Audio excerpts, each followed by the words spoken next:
Contrairement à ce que beaucoup de gens pensent, le stress n'est pas une émotion.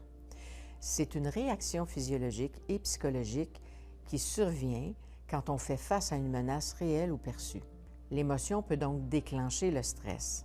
La perte de contrôle d'une situation, l'imprévisibilité, la nouveauté ou la menace à l'ego, qui est une atteinte à l'estime de soi. Ce sont les 4 principaux facteurs de stress qu'on désigne souvent par l'acronyme CINE, qui est un acronyme qui a été popularisé et qui est un modèle qui a été éprouvé par Sonia Lupien, la spécialiste du stress humain. Les personnes proches aidantes ont souvent un niveau de stress élevé et pour cause. Le quotidien de la personne malade ou vieillissante est imprévisible. On peut craindre que notre mère se blesse à la maison ou encore que notre père âgé erre la nuit sans raison à cause d'un trouble neurocognitif.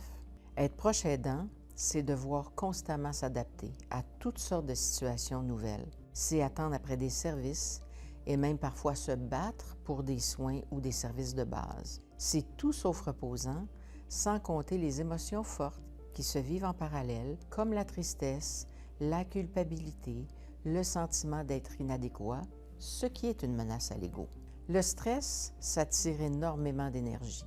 Au niveau physique, le stress est souvent responsable de troubles de sommeil, de troubles digestifs ou encore de tensions musculaires. Et là, ici, on parle bien du stress chronique, c'est-à-dire celui qui dure dans une situation dont on ne peut se soustraire. Alors, qu'est-ce qu'on fait? Il faut d'abord identifier ce qui contribue au stress ou ce qui le cause. Est-ce parce qu'on a l'impression de manquer de temps pour tout faire? Est-ce que c'est parce que les comportements erratiques de notre proche nous inquiètent? Déléguer certaines tâches quand on peut, ça peut nous redonner un peu plus de temps libre pour faire des activités.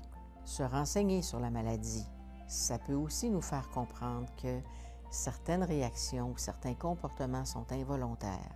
Discuter avec d'autres proches aidants, quand c'est possible. Partager le vécu. Prendre soin de soi.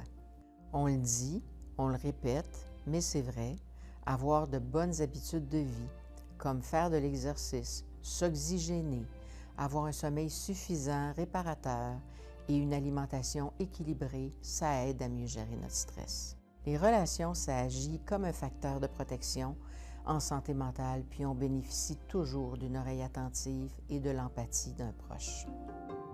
Pour en savoir plus, consultez aufildutemps.québec.